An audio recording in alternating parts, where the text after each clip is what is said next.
നമ്മുടെ ഭാഷയ്ക്കും സാഹിത്യത്തിനും സംസ്കാരത്തിനും നിരവധികളായിട്ടുള്ള അതുല്യമായ സംഭാവനകൾ ചെയ്ത ജീനിയസായ മലയാളത്തിൻ്റെ എഴുത്തുകാരൻ എം.ടി. അദ്ദേഹത്തിൻ്റെ ദൂര യാത്ര ഇവിടെ അവസാനിപ്പിക്കുകയാണ്. ജയിക്കാൻ വേണ്ടി മാത്രം യാത്ര ചെയ്ത ഒരാളാണ് എം.ടി. വാസുദേവൻ നായർ. ആദ്യത്തെ ചെറുകഥയിലെ ആഗോള പുരസ്കാരം നേടിക്കൊണ്ടാണ് അദ്ദേഹം തൻ്റെ സാഹിത്യത്തിൻ്റെയും സാംസ്കാരിക ജീവിതത്തിൻ്റെയും എഴുത്തിൻ്റെയും ഒക്കെ വഴികൾ ആരംഭിക്കുന്നത്.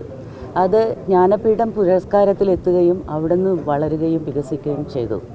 നമ്മുടെ നാട് അദ്ദേഹത്തോടുള്ള കടപ്പാട്, അദ്ദേഹത്തോടുള്ള നന്ദി, അദ്ദേഹത്തോടുള്ള സ്നേഹം, ആദരവ് ഇത് പ്രകടിപ്പിക്കുന്നൊരു വേളയാണ് ഇത്.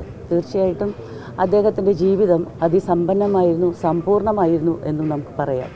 കൈവച്ച മേഖലകളിലൊക്കെ വിജയിക്കുന്ന ഒരാൾ എന്ന അത്ഭുത പ്രതിഭാസമാണ് എം.ടി. വാസുദേവൻ നായർ തൻ്റെ ജീവിതത്തിലൂടെ നമുക്ക് കാണിച്ചു തന്നത്. അദ്ദേഹത്തിൻ്റെ സാഹിത്യം, എഴുത്ത്, സിനിമ, അതുപോലെ തന്നെ വ്യാപരിച്ച മേഖലകൾ, വഹിച്ച ഔദ്യോഗിക സ്ഥാനങ്ങൾ, ഒരു പത്രാധിപർ എന്ന നിലയിൽ അങ്ങനെ വഹിച്ച എല്ലായിടങ്ങളിലും തന്നെ അതുല്യമായിട്ടുള്ള തിളക്കം അദ്ദേഹം കേരളത്തിന് സമ്മാനിച്ചു. നമുക്കറിയാം, പിന്നെ അദ്ദേഹത്തിൻ്റെ ഒരു സാംസ്കാരിക ജീവിതം കൊണ്ട് മാത്രമല്ല, അതിനിർണായകമായ കേരള സമൂഹത്തിൻ്റെ ജീവിതത്തിൽ നടത്തിയ ഇടപെടലുകൾ നമുക്ക് വഴികാട്ടിയായിരുന്നു.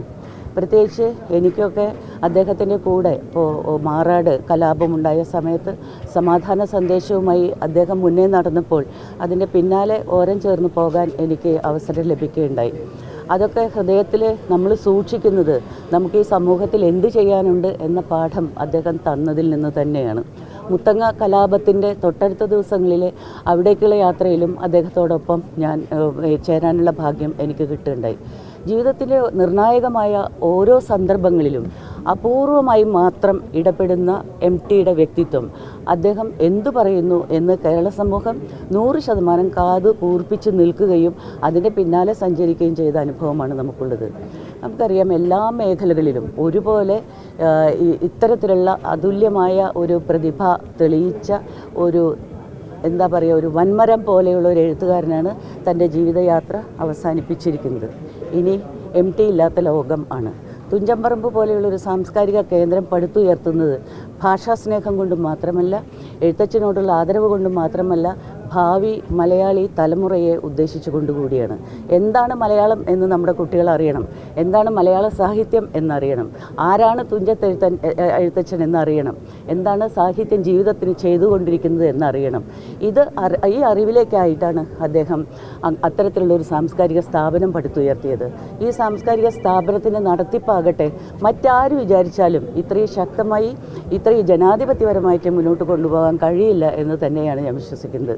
അവസാനമായി ഒരു വാക്കുകൂടി, അദ്ദേഹത്തിൻ്റെ നിലപാടിൻ്റെ ശക്തി. തൻ്റെ ശരീരം പൊതുദർശനത്തിന് വെക്കണമെങ്കിൽ എവിടെയെല്ലാം വെക്കേണ്ടി വരും.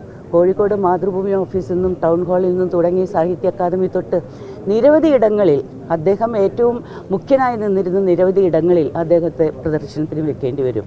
അവിടെ തൻ്റെ സിത്താര എന്ന് പറയുന്ന വീട്ടിലേക്ക് അനേകായിരം തവണ നമ്മളൊക്കെ വളരെ സന്തോഷത്തോടുകൂടി ചെന്ന് സന്ദർശിക്കുകയും അദ്ദേഹത്തിൻ്റെ ഒപ്പം ഇരിക്കുകയും അദ്ദേഹത്തിൻ്റെ കാൽ തൊട്ട് വണങ്ങുകയും ഒക്കെ ചെയ്തിരുന്ന ആ ഇടത്തിൽ തന്നെ ആയിരിക്കണം എല്ലാവരും എത്തേണ്ടത് എന്ന ഒരു നിലപാട് അദ്ദേഹം എടുത്തതിൻ്റെയും ഒരു പ്രത്യേകത. ആരാണ് എം.ടി., എന്താണ് എം.ടി. എന്ന് നമ്മളോട് മരണത്തിലും പറയുകയാണ്. അദ്ദേഹത്തിൻ്റെ ഈ അന്ത്യയാത്രയുടെ മുമ്പിൽ പ്രണാമമർപ്പിക്കുക. നമ്മൾ അദ്ദേഹത്തോട് എന്നും നന്ദിയും സ്നേഹവും കടപ്പാടും ആദരവും ബഹുമാനവും ഒക്കെ ഉള്ളവരായിരിക്കും. അങ്ങനെയുള്ള ഒരു ജനതയാണ് മലയാളി ജനത. പറയേണ്ടിടത്ത് പറയുക എന്നുള്ളത് എം.ടിയുടെ നയമായിരുന്നു. ആവശ്യമില്ലാതെ കിടന്ന് പറയേണ്ട കാര്യമില്ല. പക്ഷെ പറയുന്നത് കൊള്ളണം എന്ന് വിചാരിച്ച് തന്നെയാണ് ഇപ്പോൾ ഈ അടുത്ത കാലത്ത് വരെ അദ്ദേഹം നടത്തിയ ചില രാഷ്ട്രീയ ഇടപെടലുകൾ കേരളത്തിൽ മുഴുവനും വഴികാട്ടിയായ ഒരു ഇടപെടലായിരുന്നു. അത് അദ്ദേഹത്തിന് മാത്രം സാധിക്കുന്ന ഒന്നാണ്.